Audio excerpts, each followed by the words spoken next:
పాపులమైన మనలను పరలోకపు తండ్రి తన ప్రియకుమారుడైన యేసుక్రీస్తు శిలువ మరణము ద్వారా సమాధానపరుచుకొని ఉన్నాడు. అనగా మన పాపముల చేత అపరాధముల చేత చచ్చిన వారమై ఉన్నప్పుడు ఆయన మనలను క్రీస్తుతో కూడా బ్రతికించాడు.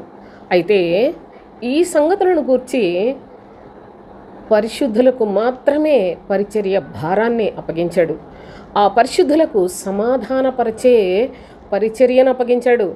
దేవునితో ప్రజలు ఏ విధంగానైనా క్రీస్తునందు వాళ్ళందరూ దేవుని యొక్క కుమారులుగా ఉండాలని వాళ్ళ ఆత్మల భారం కలిగిన వారై ఉండి పరిచర్య చేసే బాధ్యతను ప్రభు తన అపోస్తలులకు అప్పగించాడు. వారు ప్రభువుకు రాయబారులుగా పనిచేశారు. మిమ్మల్ని అందరినీ కూడా వేడుకుంటున్నాం, మీరందరూ దేవుని కొరకు చూడండి, దేవుని రాజ్యం కొరకు ఎదురు చూడండి, దేవుని యొక్క చిత్తాన్ని నెరవేర్చువారిగా బ్రతకండి, ఎప్పటికప్పుడు ప్రభువుకి ఇష్టలుగా జీవించండి అని ఆ పరిశుద్ధపరచు పద్ధతిని, సంఘమును శుద్ధి చేయుట లేకుంటే విశ్వాసులకు పరిశుద్ధతను కలిగించే బాధ్యతాయుతమైన పనిని అపోస్తలులకు అప్పగించాడు.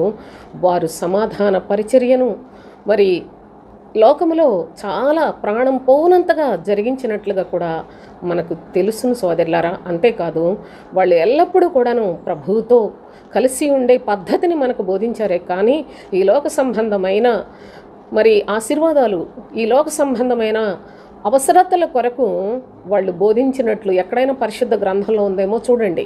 కనుక సత్యాన్ని తెలుసుకోనండి, సత్య సంబంధమైన పరిచర్యలో పాలివారుగా బ్రతకండి.